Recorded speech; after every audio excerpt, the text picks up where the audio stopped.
I stared out the window of Mary Very's old home. It was raining outside, and the water droplets that landed on the window slowly traveled down the glass, using various routes to get to the bottom. Outside, there were police officers, EMTs, and reporters, all gathering around the small woodland abode. Inside, I stood with 2 sheriff's deputies on either side of me. I can't believe the psychopath was hiding out here the whole time. They'd been looking for him for over 2 weeks after he escaped Attica with those 2 DeMarco brothers, one said, staring out the window.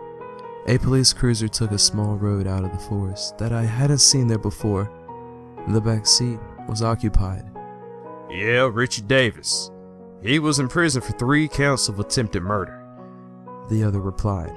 Looks like he was holding up here in Mary's old basement when them boys came exploring. Well, did the investigators pull it together? He shrugged. Yeah, well, more or less. Richie didn't really keep anything to himself. He said the first boy entered the house alone when he strangled him to death and dragged him down into the basement. Apparently, he was down there cutting the first boy up when the second kid walked in. Richie snuck back upstairs and punched him in the face hard enough to knock him out, then quickly brought him down to the basement so he could finish up on that first boy. Jesus, the other officer said.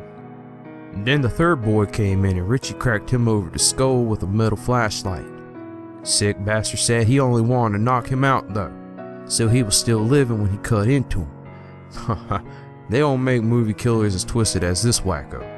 Can't believe he only got 40 years for the first time they threw him in jail.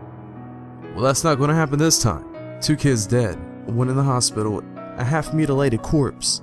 They'll give him the needle for sure after this. It would have been worse if those hunters hadn't heard the screaming, stormed in on the prig. Yeah, well, it's weird though. The hunter said they heard a woman screaming, the other pointed out. Yeah, that's a little odd, the other replied. Yeah, well, no doubt about it, the one nodded. Well, come on, Captain wants us to make a statement.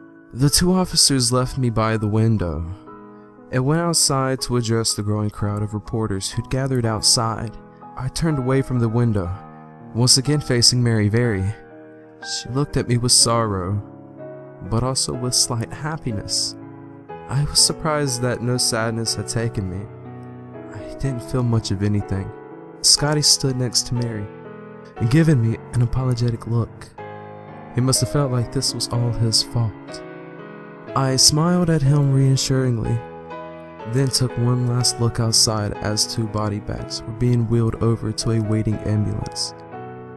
Mary Very opened the basement door, where Scotty had met his end, but the basement was no longer there.